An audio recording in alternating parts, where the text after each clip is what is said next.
Today's hearing is entitled Operation Choke Point 2.0, the Biden administration's effort to put crypto in the crosshairs. Biden administration's Operation Choke Point 2.0 was carried out by the prudential regulators to target and, in fact, debank the digital asset ecosystem.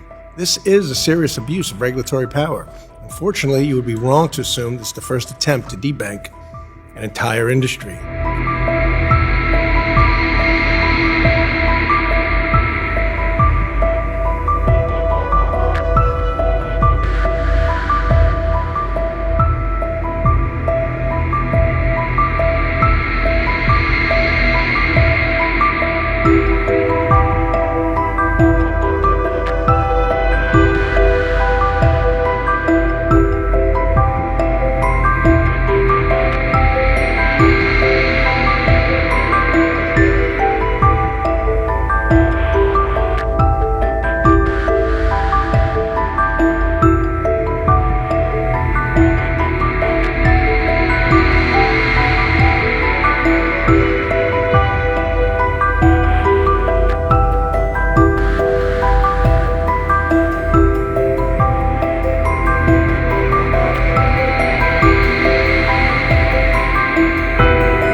I now recognize myself for 4 minutes to give an opening statement.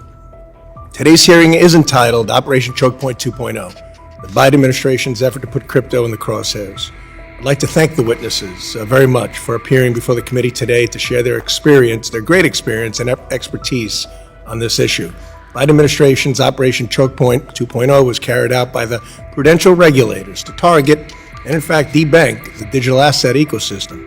The FDIC used offline conversations and threats of formal supervisory actions to pressure banks to deny service to digital asset firms, their employees, and even their customers. This is a serious abuse of regulatory power. Unfortunately, you would be wrong to assume this is the first attempt to debank an entire industry. Beginning in 2013, Obama's Department of Justice enlisted bank regulators in the first iteration of Operation Choke Point. President Obama's Operation Choke Point targeted gun manufacturers, payday loan companies, our energy industry, and other businesses and legal industries that were disfavored by the Obama administration. Their plan was straightforward: use the prudential regulators' authority to threaten supervisory action against banks who chose to provide services to these industries. After that, the bank has an ultimatum: continue to bank these customers under the looming threat of scrutiny, or comply with the regulators' demands and remove that line of business from their books. The Biden administration broke out the same playbook. This time their target was the digital asset ecosystem. Biden regulators resorted to vague, interpretive regulatory letters threatening banks with negative examination scores and fines if they continue their partnership with digital asset companies. This is serious overreach, one that not only undermines innovation, but directly harms consumers by restricting their access to new and beneficial financial products. Acting FDIC Chairman Travis Hill, just yesterday, exposed Biden's choke point activities that debank crypto firms across the country. He said requests from banks were almost universally met with resistance, both individually and collectively. These and other actions sent the message to banks that would be extraordinarily difficult, if not impossible, to move forward. As a result, the vast majority of banks simply stopped trying to do business with crypto companies.